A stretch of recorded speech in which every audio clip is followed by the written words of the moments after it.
स्वागतम जी। नमस्कार, हमारा नाम अनुपम कुमार है और आज ये थोड़ा वॉइस लो है अनुपम जी, वॉइस लो हो रहा है। हमारा नाम अनुपम कुमार, योगपीठ बिहार कोऑर्डिनेटर। आज के वेबिनार में देवता का स्वागत है। उड़ीसा से आज हम आपको देवता के बारे में जानने जा रहे हैं। तो प्रार्थना करेंगे।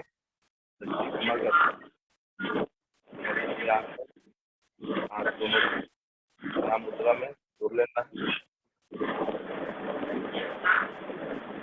गुरुर् ब्रह्मा गुरुर्विष्णु गुरुर्देवो महेश्वर गुरुर् साक्षात् परं ब्रह्म तस्मै श्री गुरुवे नमः। ओम।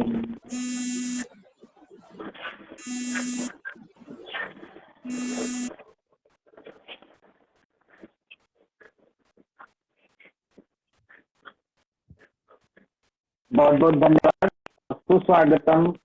आज हमारे मुख्य वक्ता उड़ीसा प्रदेश से देवभूता जी पूर्व में भी आ चुके हैं। आज उनका लगातार दूसरा महासत्र है और आज सबसे शुभ दिन है, शिक्षक दिवस है। आज पूरे देश में शिक्षक दिवस बहुत धूमधाम से मनाया गया। अलग अलग शिक्षा संस्थानों के द्वारा आज 5 सितंबर 2021 डॉक्टर सर्वपल्ली राधाकृष्णन जी का जन्म दिवस है। आज उनकी जयंती मनाई जाती है। तो उसी के उपलक्ष्य में आज के इस हमारे वेबिनार कार्यक्रम में जो लगातार आयोजित किया जा रहा है ऋषि योगपीठ के द्वारा 365 दिवसीय, उसमें आज 67वां महासत्र है, 67। हम निरंतर प्रतिदिन बढ़ रहे हैं 365 दिवसीय वेबिनार आयोजन में। उसी कड़ी में आज का जो हमारा मुख्य विषय है, मुख्य अतिथि के द्वारा, मुख्य वक्ता जी के द्वारा, वो श्रीमद् भगवद गीता जो है उसके अंतर्गत जो श्री कृष्ण भगवान के अपने वचन हैं, उन्हीं वचनों में आज मृत्यु और जीवन का जो एक रिलेशन होता है, संबंध होता है, उस पर आज विश्लेषण किया जाएगा। उस पर बहुत ही जो है एक सहज जानकारी प्रसारित की जाएगी, जिसके तहत मतलब एक हर इंसान अपने अंदर एक ज्ञान अर्जन करेगा, जिस ज्ञान के बल पर उसका एक अपना जो मोह होता है जीवन के साथ, उस पर वो आज सोचने पर मजबूर होगा। और जो वो गलत कार्य करता रहता है, गलत उसकी सोच रहती है, उस पर आज बिल्कुल जो कोई भी आज सुनेगा उस पर बिल्कुल आज फर्क पड़ने वाला है, लाभ मिलने वाला है। तो अब मैं ज्यादा समय न लेते हुए सीधे आमंत्रित करूंगा श्री देवभूता जी को कि वो आए और आज के अपने इस कार्यक्रम को प्रसारित करें और उनके उन वचनों के द्वारा जो भी आज सुनेंगे सभी लोग निश्चित ही लाभान्वित होंगे। इसलिए सभी लोग लगातार जुड़े रहिए आज कार्यक्रम में। धन्यवाद जी, धन्यवाद। मैं ऋषिकुल योगपीठ को धन्यवाद देना चाहता हूँ।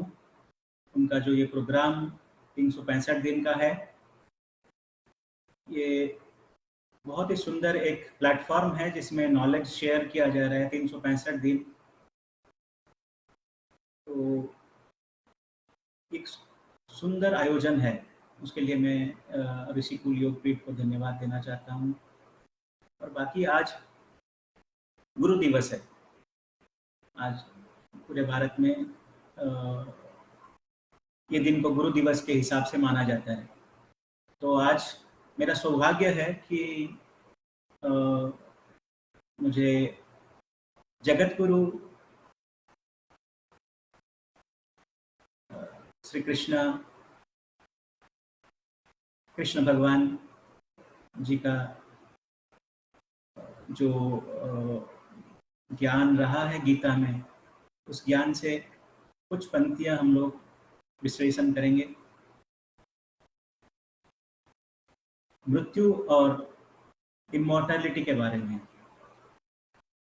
देखिए, ये समय बहुत कठिन समय से सारा विश्व गुजर रहा है।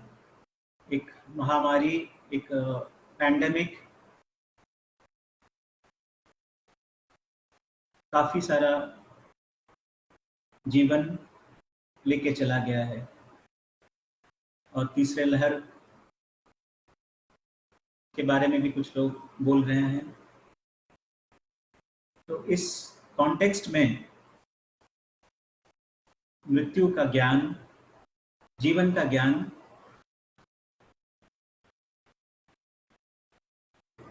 बहुत लाभदायी रहेगा।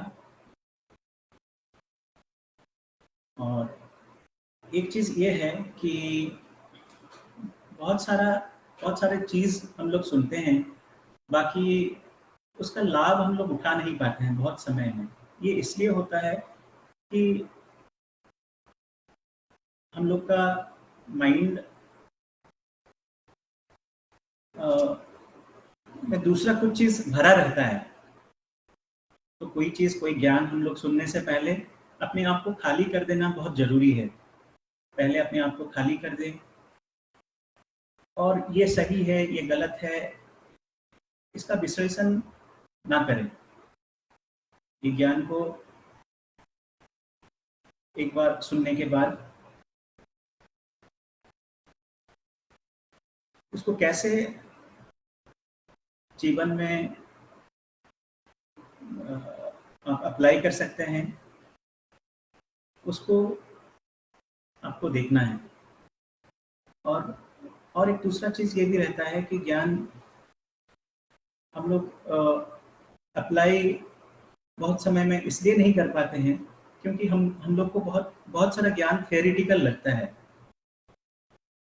और ये इसलिए होता है कि हम अभी जैसे आज हम लोग सेल्फ के बारे में, आत्मन के बारे में आलोचना करेंगे। अब किसी का आत्मन का अनुभव ही ना हो, या सेल्फ को वो कभी एक्सपीरियंस ही नहीं किया हो, तो ये ज्ञान, ये जो नॉलेज जो कृष्ण भगवान जी जो गीता में दिए हैं, वो केवल थियरी होके ही रह जाएगा। ये प्रैक्टिकल एप्लीकेशन में आ नहीं पाएगा। तो उसके हम लोग को ये एक मार्ग है, ये एक लाइफस्टाइल है, ये एक पाथ है। योग एक पाथ है। तो ये पाथ में हम लोग को जाना, ये रास्ता में हम लोग को जाना है। जाने से ही हम लोग इसका जो पूरा लाभ है उसको उठा सकते हैं। और जो भी ज्ञान गीता में है या कोई उपनिषद में है, तो वो सब हम लोग समझ भी सकते हैं और उसका एप्लीकेशन भी कर सकते हैं। बिना अभ्यास के सब चीज़, ये सब ज्ञान थियरी होकर ही रह जाएगा, या एक इंटेलेक्चुअल टॉपिक होके ही रह जाएगा। ये एक्सपीरियंस में कभी आ नहीं पाएगा। तो उसके एक तो मन को शांत करके अपने को ये ज्ञान लेना है, और दूसरा इसको अप्लाई करने के लिए योग को अपने जीवन में लाना जरूरी है। तो मैं सबसे अनुरोध करूंगा कि 1 मिनट के लिए हम लोग आंख बंद करके अपने मन को स्थिर करेंगे, फिर ज्ञान, कृष्ण भगवान का जो ज्ञान है उसके बारे में आलोचना करेंगे।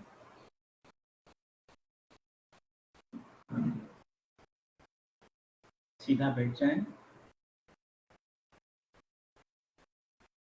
अपने शरीर को ढीला छोड़ दें,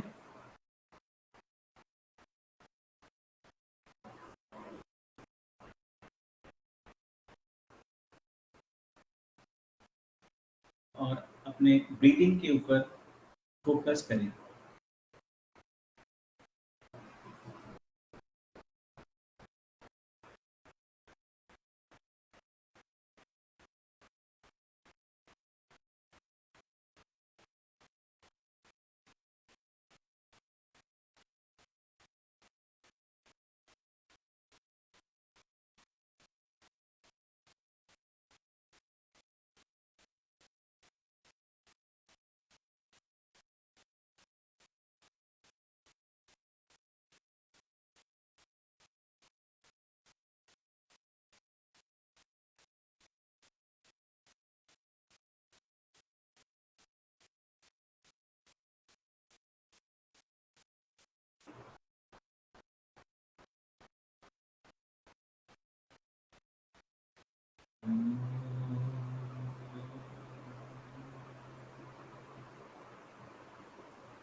आंख खोल लें।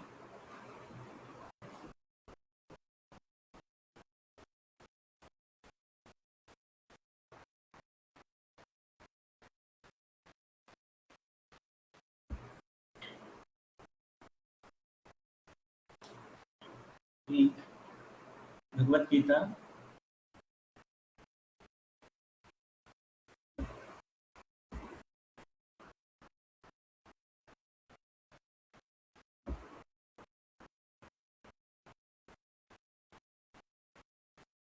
जो जिसमें भगवत गीता में 18 चैप्टर्स हैं। There are 18 chapters in total, और उसमें 700 श्लोकस हैं, 700 वर्सेस हैं, जिसमें 4 लोग उसमें बात किए हैं, कृष्णा, अर्जुना, धृतराष्ट्र और संजय। और इसमें अर्जुना का 80 श्लोक है, धृतराष्ट्र का 1 श्लोक है, संजय का 45 श्लोकस है, और श्री कृष्ण का 574 श्लोकस हैं। टोटल 700 श्लोक लेके भगवत गीता का ज्ञान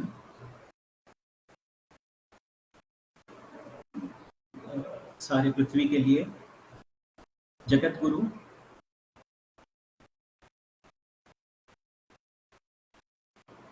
सबको has presented the knowledge to the world. So हम लोग द्वितीय अध्याय के बारे में बात करेंगे, जिसमें जीवन मृत्यु के ऊपर में आलोचना किया गया है। उसमें एक आप सभी को इसका जो बैकग्राउंड है उसके बारे में पता है।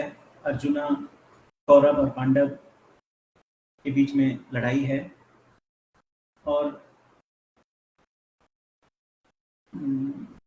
कृष्णा अर्जुना को कौरव और पांडव के बीच में जो जगह है वहां पे लेके गए हैं रथ।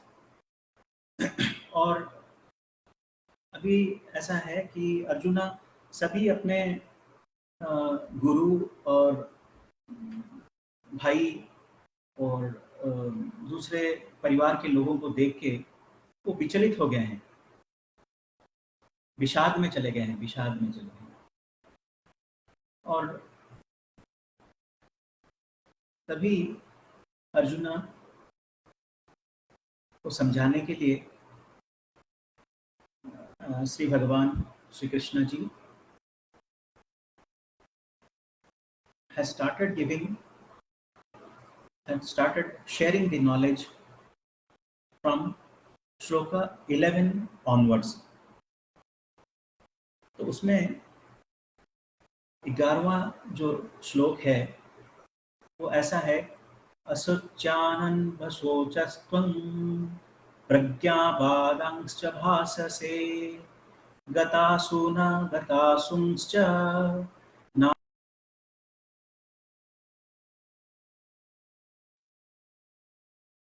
इसमें कृष्णा बोलते हैं कि अर्जुना, तुम जो इतना दुखी हो गए हो, जिनको देख के तुम अपना गांडीव छोड़ दिए हो और इतना दुखी हो गए हो, ये दुख करने का कारण या दुख करने का चीज नहीं है। और जो ज्ञानी हैं वो ना तो कोई जीवित के लिए दुख करते हैं या कोई जो मृत है उसके लिए दुख करते हैं।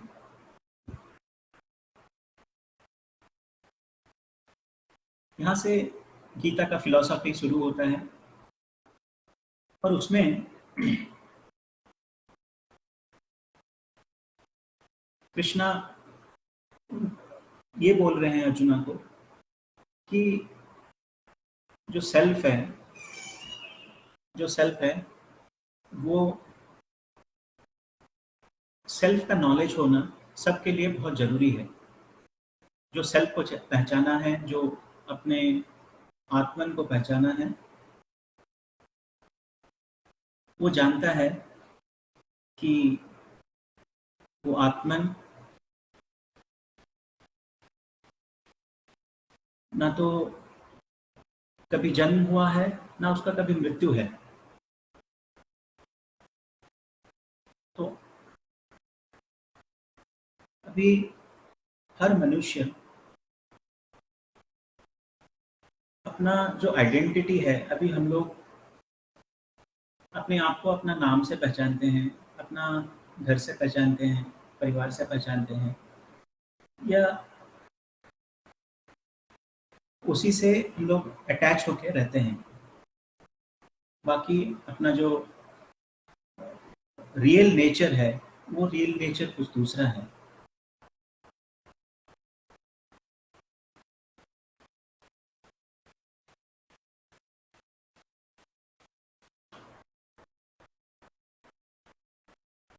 तो जो आत्मन को जानते हैं वो ना तो जो जीवित है उसके लिए दुख करते हैं, ना तो जो मृत है उसके लिए वो दुख करते हैं, क्योंकि वो लोग जानते हैं कि आत्मन इमॉर्टल है, उसका डेथ नहीं होता है या उसका जन्म भी नहीं होता है, वो सदियों से यही है। तो ये जो सेपरेशन हम लोग को समझना है, हम लोग का जो आइडेंटिफिकेशन हम लोग बना के रखे हैं कि मैं राम हूँ, श्याम हूँ, जो भी हूँ, मैं राम और श्याम हूँ या मैं और कोई हूँ, इसका जो सेपरेशन है, ये सेपरेशन हम लोग को समझ लेना है, इसको एक्सपीरियंस कर लेना है। और इसका एक्सपीरियंस कैसे हो पाएगा? इसका एक्सपीरियंस योग से हो पाएगा। योग में हम लोग एक्सपीरियंस करते हैं, अपना सेल्फ को एक्सपीरियंस करते हैं।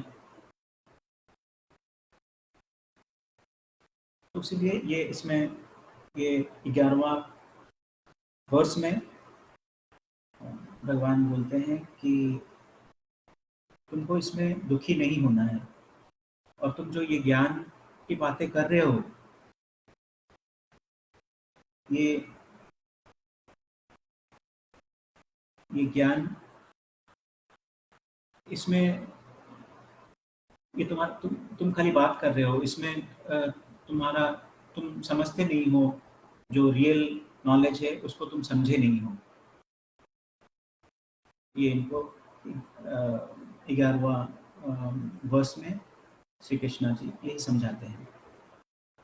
फिर 12 नंबर श्लोका में श्री कृष्णा जी बोलते हैं, नत्वेवाहं चातुनासं न त्वं नेमे जनाधिपाः न चैव न भविष्यामः सर्वे वयमतः परम्। अभी इसमें बोलते हैं कि ना ना मैं या तुम या जितने भी लोग तुम यहाँ पे देख रहे हो, ना ये लोग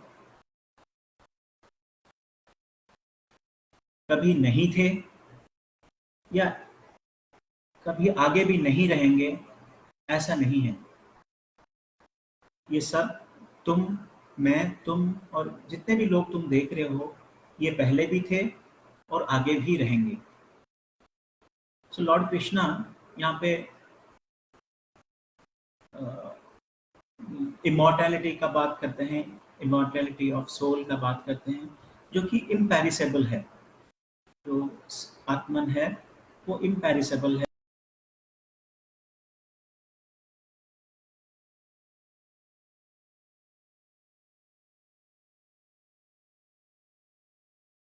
ना कोई मरता है, जो भी होता है वो बॉडी डिसइंटीग्रेशन होता है और जन्म के समय में बॉडी का इंटीग्रेशन होता है। 5 जो तत्व हैं उसका इंटीग्रेशन होता है।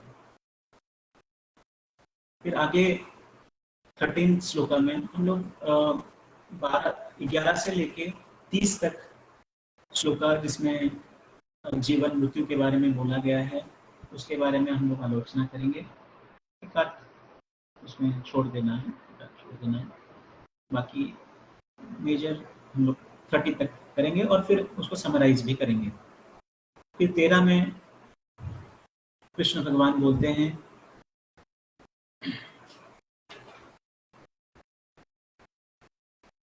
देहिनोऽस्मिन् यथा देहे कौमारं यौवनं जरा तथा देहांतर प्राप्ति धीरस्तत्र न मुह्यति। बहुत सुंदर श्लोक है। इसमें श्री कृष्ण भगवान ये बोलते हैं कि जैसे एक आत्मा एक शरीर में बचपन, फिर यौवन, फिर बुढ़ापा के थ्रू से गुजरता है, वैसे ही ये एक शरीर से दूसरा शरीर में भी वैसे ही प्रवेश करता है। तो इसमें एक ज्ञानी व्यक्ति दुखी नहीं होता है या इसमें वो टूट नहीं पड़ता है। जैसे एक आत्मन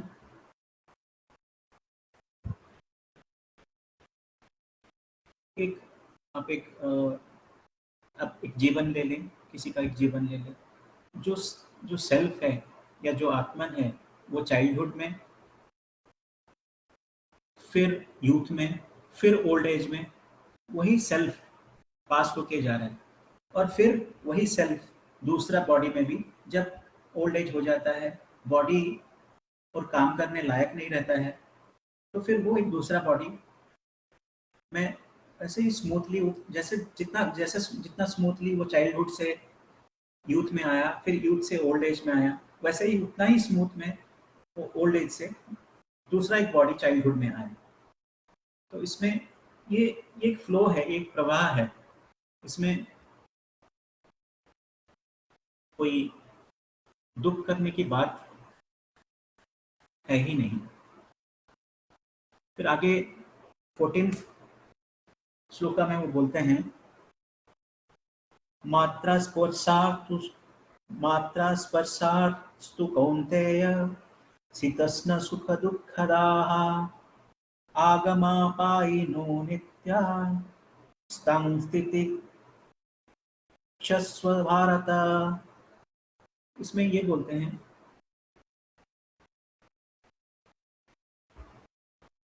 कि जो कॉन्टैक्ट ऑफ सेंसेस है विद द ऑब्जेक्ट्स, जैसे हम लोग का 5 इंद्रिय हैं, there are 5 senses and there are different objects related to the 5 senses. जैसे कोई एक सुंदर चीज है जिसको हम लोग देखते हैं, तो हम लोग उससे उत्साहित और खुश हो जाते हैं। तो जितना भी ये सेंस और सेंस ऑब्जेक्ट, इसका जितना भी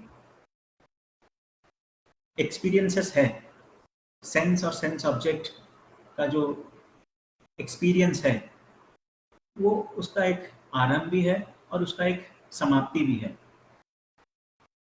एंड दे आर इम्परमानेंट, वो आएगा और जाएगा। तो कृष्ण बोलते हैं कि उसको यू एंड्योर दैट ब्रेवली, मतलब उसको साहस के साथ जो भी खुशी या गम या शीतोष्ण करके बोलते हैं, ठंडा या गर्म, जो भी फील कर रहे हो, जो भी 5 सेंसेस में जो भी तुमको जो खुशी मिल रहा है, जो जिसमें तुमको दुख मिल रहा है, उसको तुम एक समान करके एक्सपीरियंस कर लो।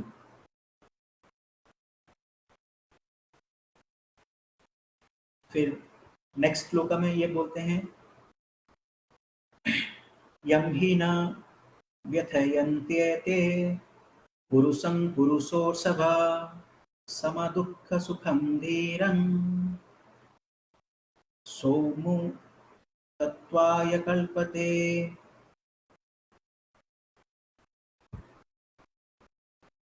जो ये सुख और दुख है, उसको एक समान विचार करके जो चलता है, जो उससे इंडिफरेंट हो जाता है, जो सुख में भी समत्वम है और दुख में भी समत्वम है, that person is fit for attaining immortality. वही इमॉर्टैलिटी को अटेन करने के लिए या सेल्फ को अटेन करने के लिए वही फिट है। तो अपने जीवन में जो भी सुख दुख आते हैं, जो भी प्लेजर और पेन आते हैं, ये सब 5 सेंसेस और उनके जो ऑब्जेक्ट्स हैं उससे ही आते हैं। तो इसको हम लोग को एक समान समत्वम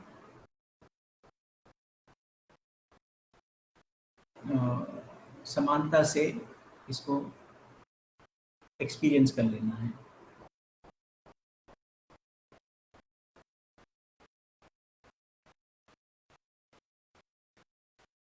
आगे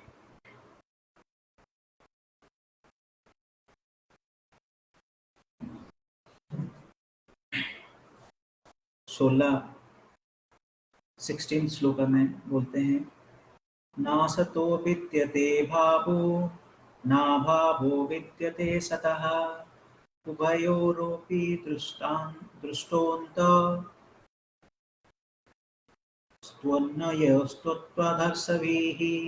दर्शिभिः। इसमें ये बोलते हैं कि जो रियल है, जो सच्चाई है, वो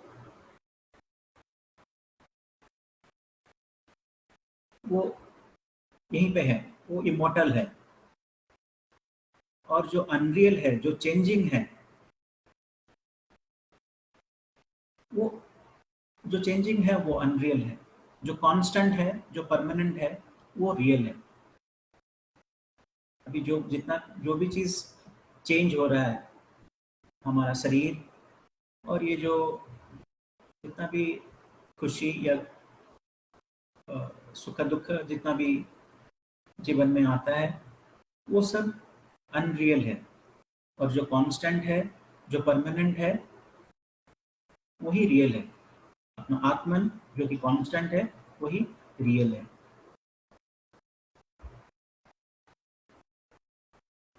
फिर नेक्स्ट श्लोक में 17 नंबर श्लोक में वो बोलते हैं, अविनाशी तु तद्विद्धि येनो सर्वमिदं ततं विनाशमव्ययस्वास्य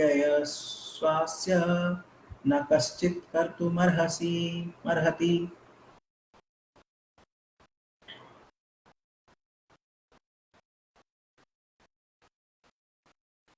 इसमें श्री कृष्ण जी बोलते हैं कि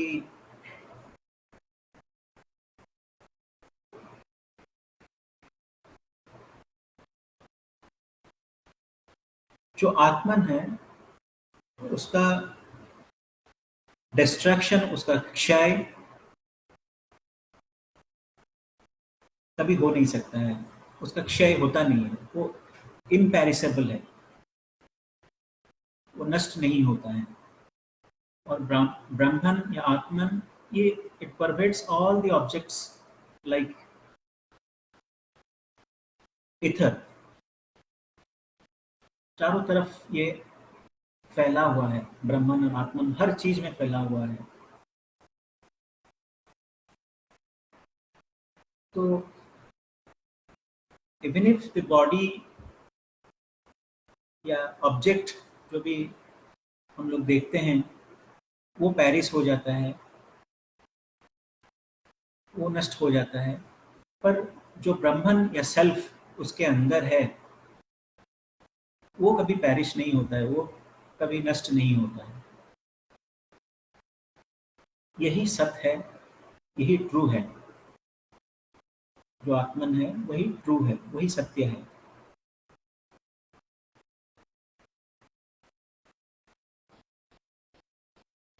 नंबर श्लोक में बोलते हैं, अंतबंत इमे देहा नित्यो स्योक्ता शरीरिणः अनासीनो प्रमेयस्य तस्माद्युध्यस्व भारत।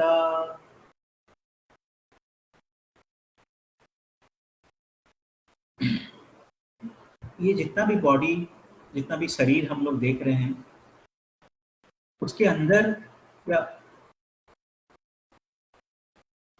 उसके अंदर जो आत्मन है, उसके अंदर जो सेल्फ है वो इटर्नल है, वो इंडेस्ट्रक्टिबल है।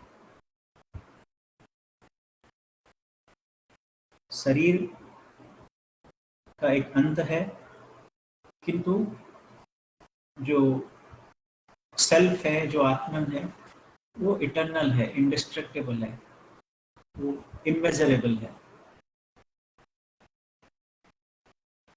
अनासीनो, अनासीनो मतलब इंडिस्ट्रक्टिबल, अनासीनो मतलब इंडिस्ट्रक्टिबल। अप्रमेयस्य मतलब इमेजरेबल, जिसका कोई हम लोग मेजरमेंट नहीं कर सकते, कोई उसका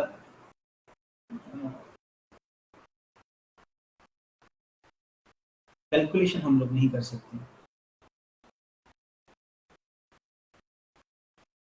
फिर 19th श्लोक में ये बोलते हैं, या एनम वेति हंतारं यश्चैनं मन्यते हतम् उभौ तौ न बिजानीतो नायं हन्ति न हन्यते।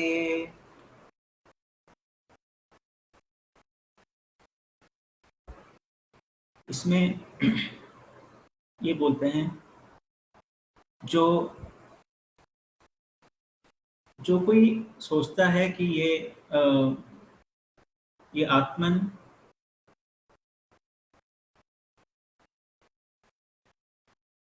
जैसे इसमें बोला कि नायं हन्ति न हन्यते, ना ये किसी का हत्या करता है, ना इसका कोई हत्या होता है। आत्मन किसी का ना हत्या करता है, ना आत्मन का हत्या होता है।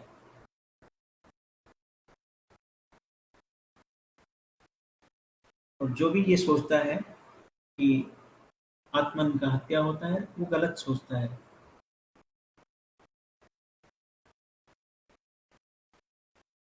फिर 20 नंबर श्लोक, न जायते म्रियते वा कदाचिनाय भूत्वा भविता वा न भूयः अजो नित्य शाश्वतोऽयं पुराणो न हन्यते हन्यमाने शरीरे। 20 नंबर श्लोक। 20 नंबर श्लोक में ये बोला जाता है कि ना इसका जन्म होता है, ना ये कभी मरता है। न जायते मतलब ना कभी इसका जन्म होता है, ना म्रियते ना इसका कभी मृत्यु होता है। ये आत्मन इज अनबॉर्न, इसका जन्म नहीं होता है और वो इटर्नल है, चेंजलेस है और एंशिएंट है। It is not killed when the body is killed.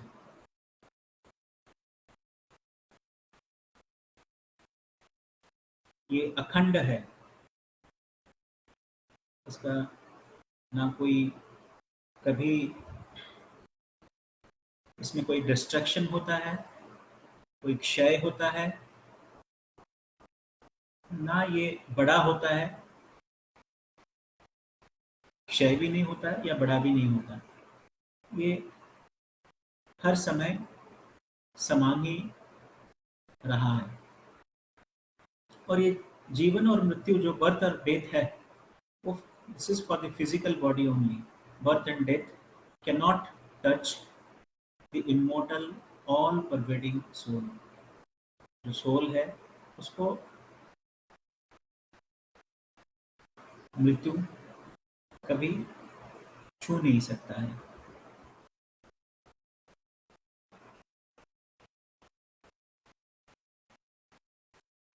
इक्कीसवां श्लोक है, वेदा विनाशिनं नित्यं जयेन्नमजमव्ययम् कथं स पुरुषः पार्थ तं घातयति हन्तिकम्।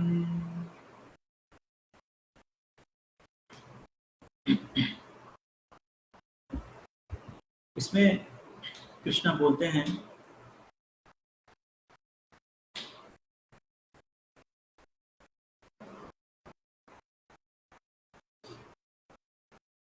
जो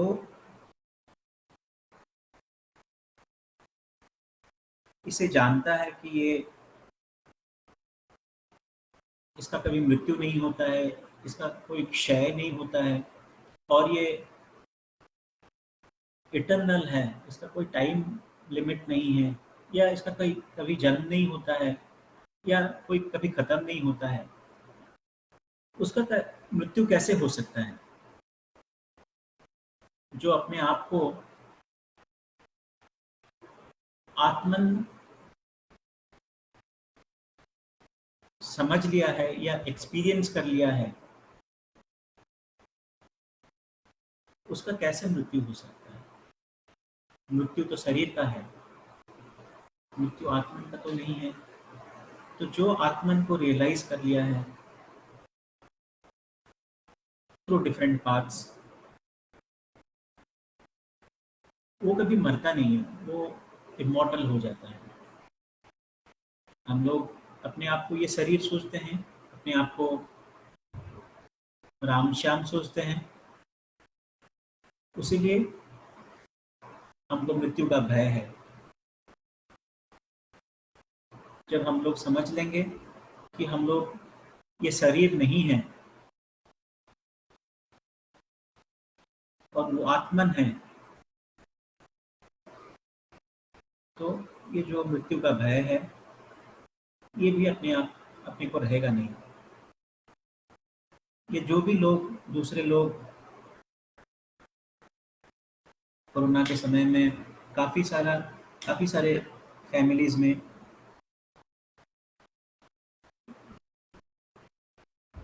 लोगों का डेथ हुआ है, काफ़ी सारे लोग अपने फैमिली मेंबर्स को खोए हैं।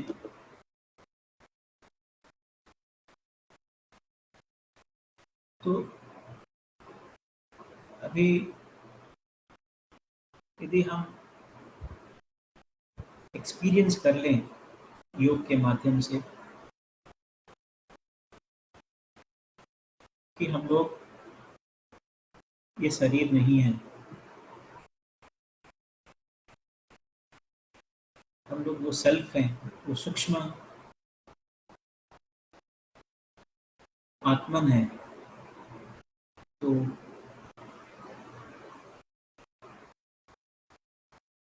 शायद ये दुख जो लोगों को हुआ है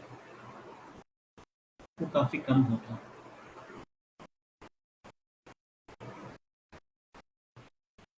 फिर 22 नंबर श्लोक, वांसासि जीर्णानि यथा विहाय नवानि गृहाणाति नरोपराणि तथा शरीराणि विहाय जीर्णान्यन्यानि संयाति नवानि देहि। जैसे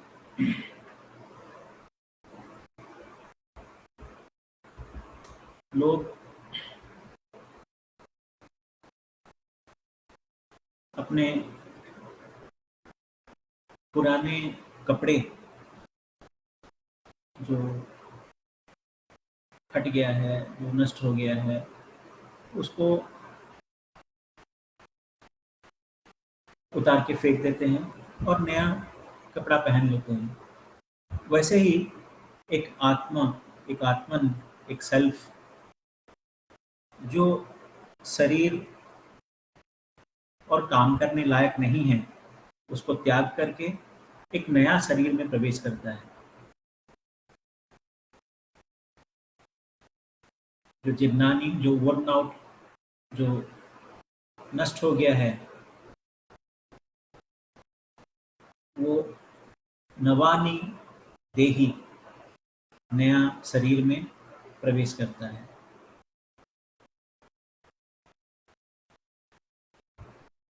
उसको त्याग करके, जीर्णानि शरीर को त्याग करके एक नवानि देही में प्रवेश करता है।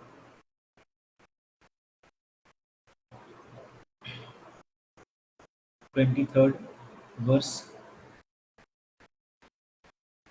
नैनं छिन्दन्ति शस्त्राणि नैनं दहति पावकः न चैनं क्लेदयन्त्यापो न शोषयति मारुतः। नैनं छिन्दन्ति शस्त्राणि, ना इसको कोई शस्त्र इसको काट पाएगा। नैनं दहति पावकः, ना इसको आग जला पाएगा। न चैनं क्लेदयन्त्यापो, ना इसको आप मतलब पानी इसको भिगा पाएगा। क्लेदयन्ति, भिगाना। ना इसको मारुतः, विंड इसको सुखा पाएगा। शोषयति, इसको सुखा पाएगा।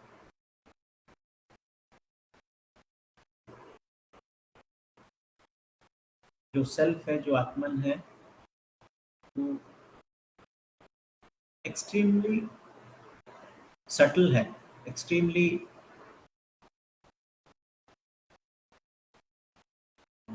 सूक्ष्म है, सूक्ष्म है। उसको ना तो तलवार काट पाएगा, ना आग जला पाएगा, ना पानी उसको भिगा पाएगा, ना ही उसको पवन सुखा पाएगा।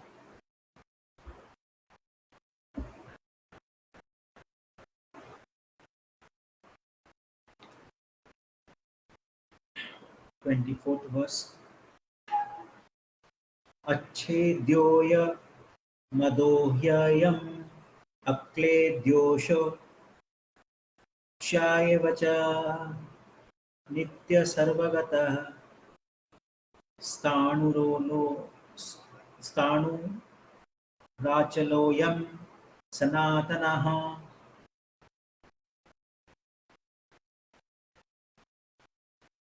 दोबारा उसको दोहराते हुए लॉर्ड कृष्णा बोलते हैं कि ये सेल्फ बहुत सूक्ष्म है, ये आत्मन बहुत सूक्ष्म है, जिसको कि काटा नहीं जा सकता है, कैन नॉट बी अच्छेदो, इसका छेद नहीं हो सकता है,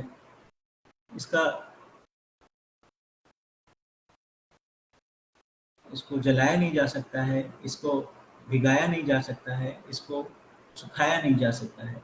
ये इटर्नल है और ये ऑल परवेडिंग है, ये चारों तरफ फैला हुआ है और ये इमूवेबल है और ये बहुत पुरातन है। ना इसका कोई डिस्ट्रक्शन होता है, ना इसका कोई समाप्ति है। और इसके बारे में पूरा समझ लेना भी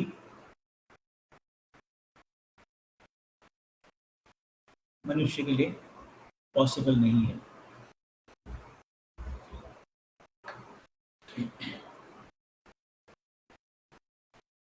फिर 25वां श्लोक, अव्यक्तोऽयम् अचिन्त्योऽयम् अभिकार्योऽयम् उच्यते तस्मादेवं विदित्येनं शोचितुमर्हसि।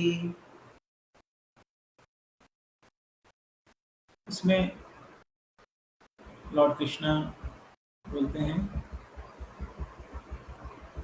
कि जो आत्मन है वो अनमैनिफेस्टेड है, अव्यक्त है, अचिंत्य है, जिसको सोचा नहीं जा सकता, जिसका मैनिफेस्टेशन नहीं है, जिसको सोचा नहीं जा सकता है, वो अचिंत्य है, अभिकार्य है, जो अनचेंजेबल है।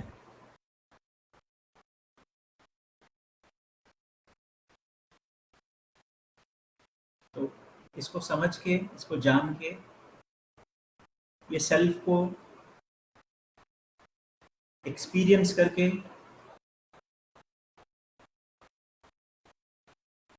कृष्ण भगवान अर्जुन को बोलते हैं कि तुमको दुखी नहीं होना चाहिए।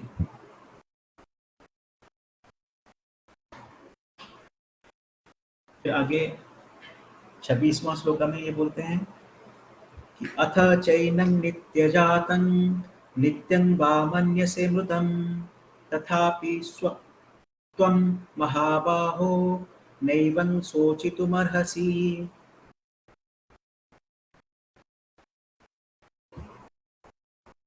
अभी कृष्ण बोलते हैं, पकड़ लो कि वो अभी तक जितना भी 24वां श्लोक, 12 से 24वां, 11 से 24वां श्लोक तक वो बोले हैं कि आत्मन का ना जन्म होता है ना मृत्यु होता है, ऐसा करके समझाया है। अभी ये 26वां श्लोक में ये बोलते हैं श्री कृष्ण भगवान कि तुम पकड़ लो कि इसका ये बार बार इसका जन्म होता है और बार बार इसका मृत्यु होता है, फिर भी तुमको इसके लिए दुख नहीं करना है, क्योंकि जो इनहिबिटेबल है, जो सत्य है, जो होना ही है, उसके लिए क्या दुख, क्या चीज का? वन शुड नॉट ग्रीव, क्योंकि जो बर्थ है वो भी इनहिबिटेबल है, जिसका मृत्यु हुआ है उसके लिए बर्थ होना इनएविटेबल है, और जिसका जो जन्म हुआ है उसके लिए मृत्यु भी इनएविटेबल है। फिर आगे 27वां श्लोक में बोलते हैं, जातस्य हि ध्रुवो मृत्यु ध्रुवो जन्म मृतस्य च तस्मादपरिहार्यते न त्वं शोचितुमर्हसि। जातस्य ही ध्रुवो मृत्यु, जो जन्म हुआ है उसके लिए मृत्यु सुनिश्चित है, और जो जिसका मृत्यु हो गया है उसके लिए जन्म भी सुनिश्चित है। इसलिए तुमको दुख करने का कोई कारण नहीं है। 28वां श्लोक, उसमें ये बोलते हैं कि अव्यक्तादीनि भूतानि व्यक्तम ध्यानि भारत अव्यक्त निधनान्येव तत्र का परिदेवना। इसमें ये बोलते हैं जो आत्मन है वो, ये बहुत सुंदर है, बहुत सुंदर वर्णन है इसमें। जो आत्मन है वो पहले नहीं, वो पहले था,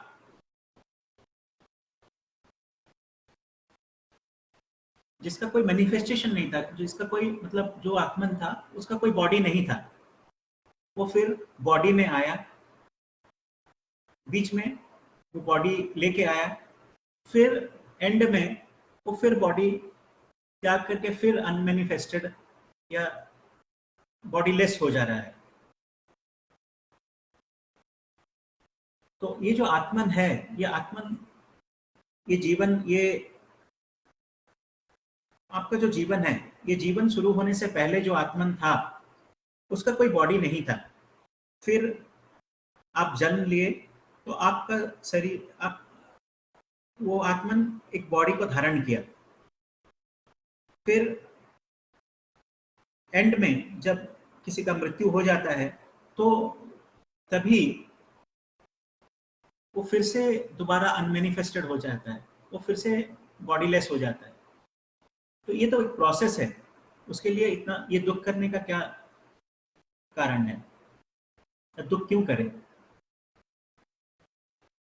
और लास्ट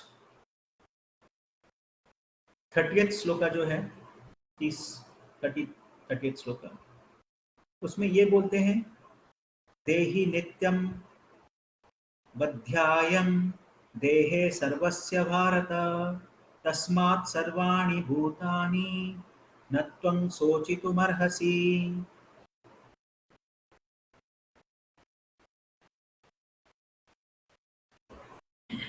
इसमें भगवान कृष्ण ये बोलते हैं कि जो आत्मन है वो इंडिस्ट्रक्टेबल है, उसका कोई क्षय नहीं है। बार बार वही चीज बोलते हैं कृष्ण भगवान अर्जुन को समझाने के लिए। वो इंडिस्ट्रक्टेबल है, वो इंडिस्ट्रक्टेबल है, और उसके लिए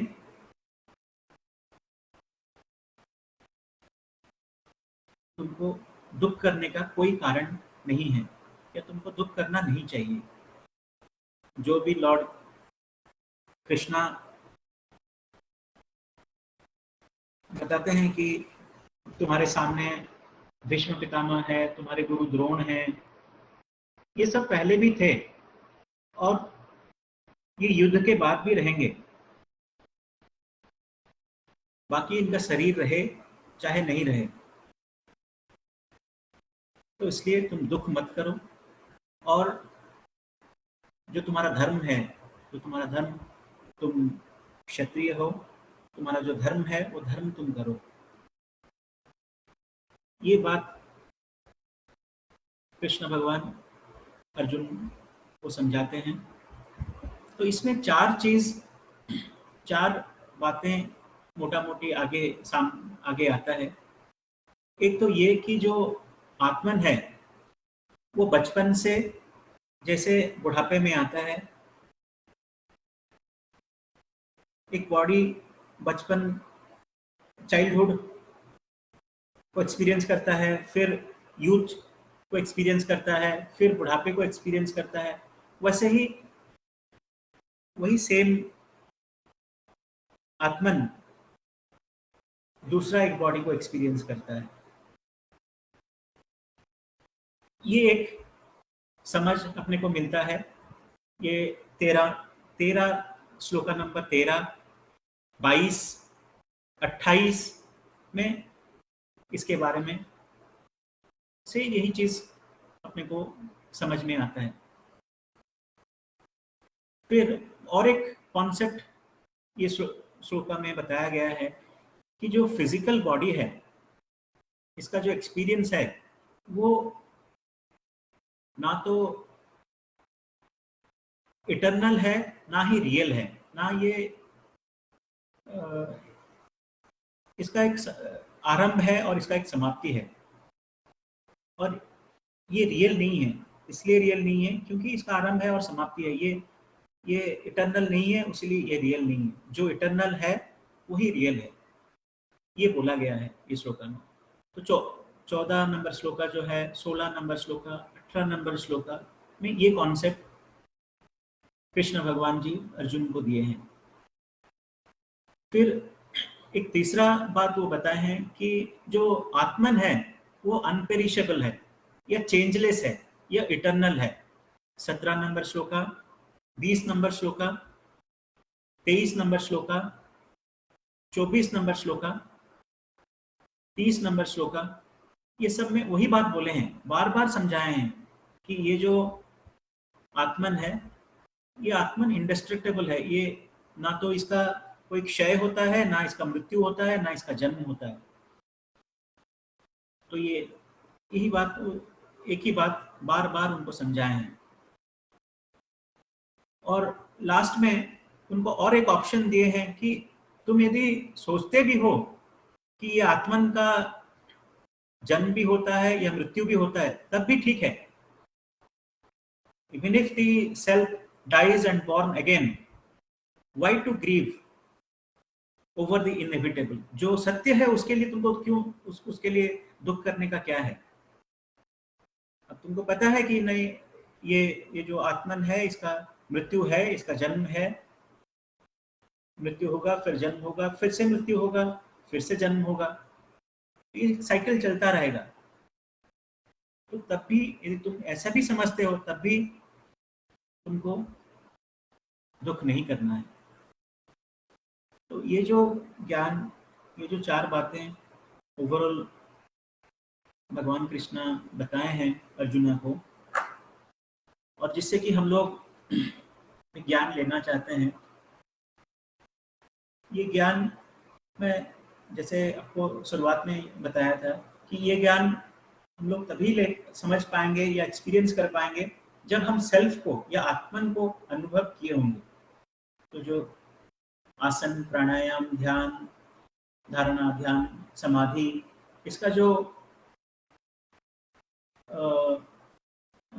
योग शास्त्र में वर्णन है, ये जो प्रोसेस है, इसके द्वारा प्रत्येक मनुष्य को आत्मन का अनुभव कर लेना जरूरी है। आत्मन को अनुभव नहीं करेंगे तो ये आत्मन के बारे में इतना सारा जो ज्ञान है, ये सब इंटेलेक्चुअल ज्ञान होके रह जाएगा, ये थियोरेटिकल होके रह जाएगा, ये आपको समझ में नहीं आएगा। ये आपको लगेगा ये खाली सुनने के लिए है, कोई बोलता है, कोई सुनता है और कोई काम का नहीं है। तो इसको समझने के लिए, इसको अंदर तक इसको ले जाने के लिए आपको साधना, साथ साथ में ज्ञान के साथ में साधना का भी जरूरत है। साधना रहेगा तो आपको ये ज्ञान अनुभूति में आ जाएगी। बस यही बोल के मैं अपना वक्तव्य समाप्त करता हूँ।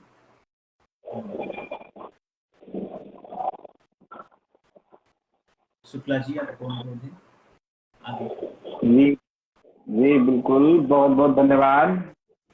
आज का महासत्र वास्तव में एक शिक्षाविद था, क्योंकि जो श्री कृष्ण द्वारा गीता उपदेश दिया गया अर्जुन जी को, वो एक मतलब वाकई में ऐसी शिक्षा थी कि जो मोह को भंग करने के लिए, क्योंकि जो एक मोह हो जाता है किसी भी इंसान को कि ये हमारा है, ये मेरा है, तो वो एक मेरा तेरा में फंसा रहता है, वो रिश्तों में फंसा रहता है, उन रिश्तों को निभाता रहता है, उन्हीं रिश्तों के मोह में पूरा जीवन अपना व्यतीत कर देता है और मरते दम तक, यानी मरने के बाद ही शायद उसका मोह भंग होता है।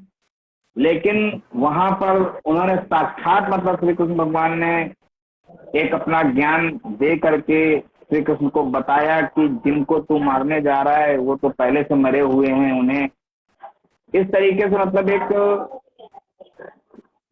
उपदेश देते देते देते देते तब कहीं उनका जब मोह भंग हुआ तब वो युद्ध के लिए खड़े हुए।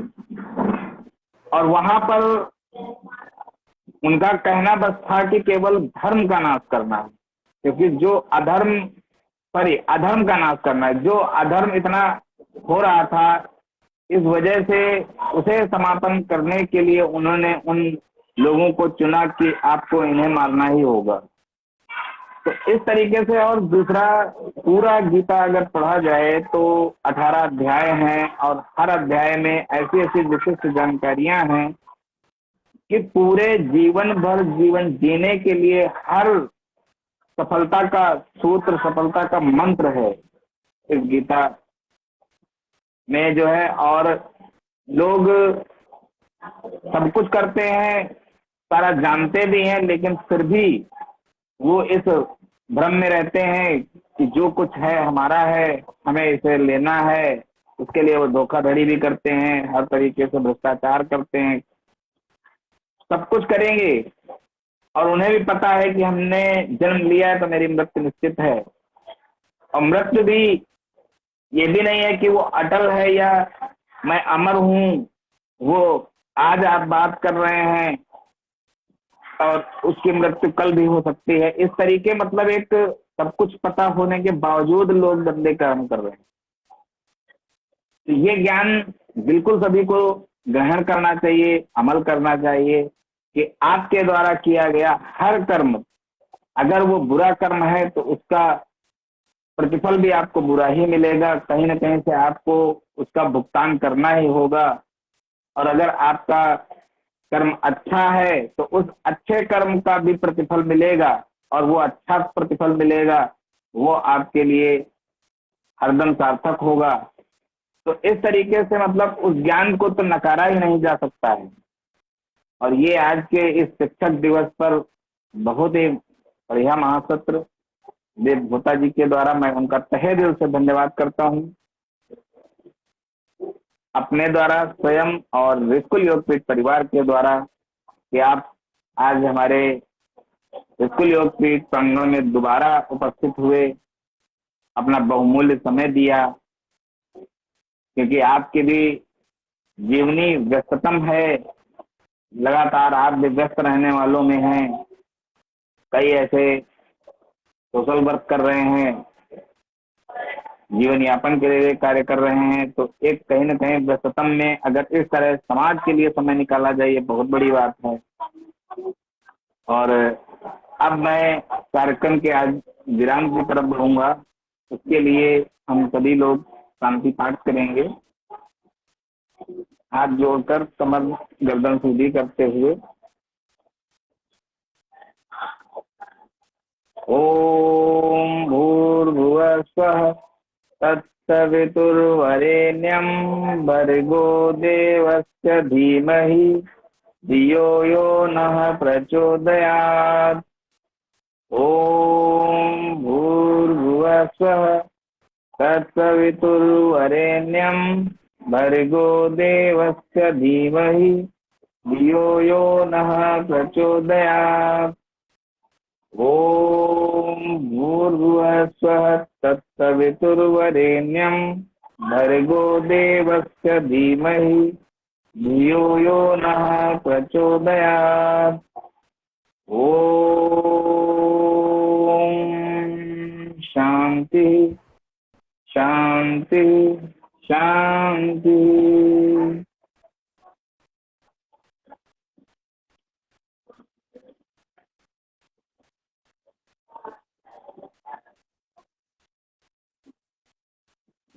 आज के इस महासत्य कार्यक्रम को यहीं पर विराम देंगे और कल फिर 7 बजे एक नए वक्ता के साथ प्रस्तुत होंगे। आप सभी लोग नृत्य जुड़ते रहिए, आपको नई नई जानकारियों के साथ हम लाभान्वित करते रहेंगे इसी प्रकार। और आज के कार्यक्रम के लिए बहुत बहुत धन्यवाद।